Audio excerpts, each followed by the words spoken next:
All right, so the bio of Brian Mulroney goes a little something like this. The boy from Baie-Comeau, Quebec, becomes a force in politics in 1983 when he won the Conservative leadership. But his defining moment may have been 1984, the leaders' debate. He's up against Liberal leader John Turner, and Mulroney challenged Turner over Liberal patronage appointments. You had an option, sir. You could have said, I am not going to do it. This is wrong for Canada, and I am not going to ask Canadians to pay the price. Oh, that one played well. The Conservatives won 211 seats. That is the largest majority in Canadian history. And before long, Mulroney started to implement his plan, including developing a strong bond with U.S. President Ronald Reagan. Yeah, well, there are a bunch of people who didn't really like that little song and dance performance. It seemed a little too chummy-chummy, but for a lot of people, they really enjoyed the new relationship between the two countries. In fact, that relationship led to a treaty on acid rain and the controversial and contentious free trade agreement. Well, that dominated the '88 election. I happen to believe that you've sold us out. Canadians went to the polls. They gave Mulroney another majority. Next up, Mulroney tried to bring Quebec into the Constitution. So they did the Meech Lake Accord thing, right? But that deal died, sparking new calls for Quebec's sovereignty. Then comes in something that's ever popular, the GST. The economy was in the tank, and Brian Mulroney's popularity was now lower than any prime minister in history. After 8.5 years in office, Brian Mulroney resigned.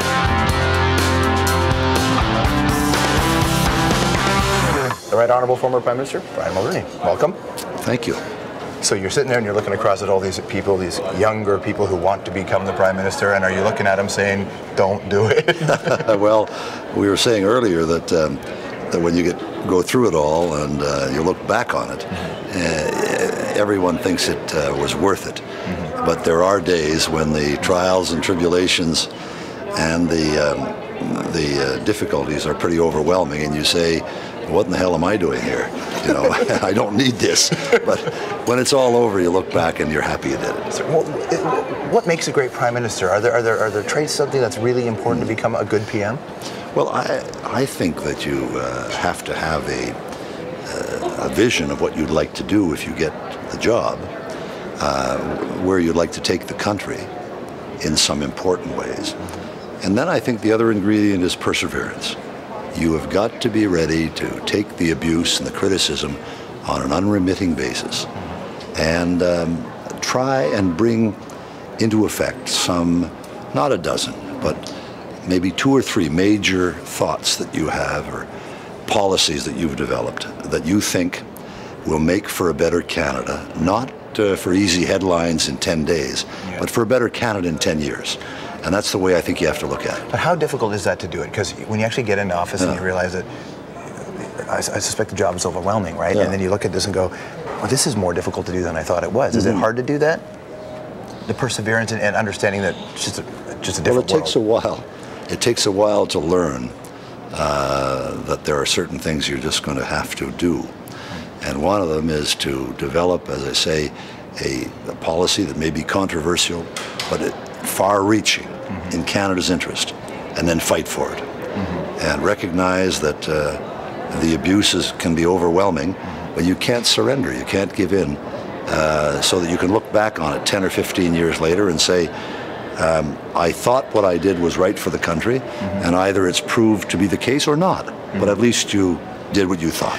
How much of your legacy are you aware of when you're actually in the zone, when you're the Prime Minister? I don't think you really are aware of it.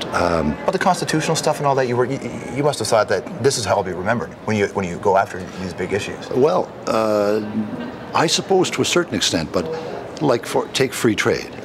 Obviously, this was a major thing that's transformed the country and is responsible for most of our prosperity now.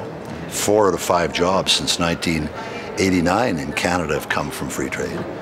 And so it was a convulsive change and a psychological change, but I wouldn't have thought at the time that it would have been that controversial. I mean, I expected not a honeymoon, but a bit of a walk in the park on a given day.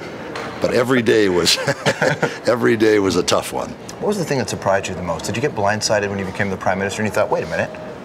Well, I didn't have the experience of having been in Ottawa as a cabinet minister for many years and as others did. And so I wasn't used to the cycle of life, of budgets and international affairs and federal provincial relations and all of that. I had very limited experience in that.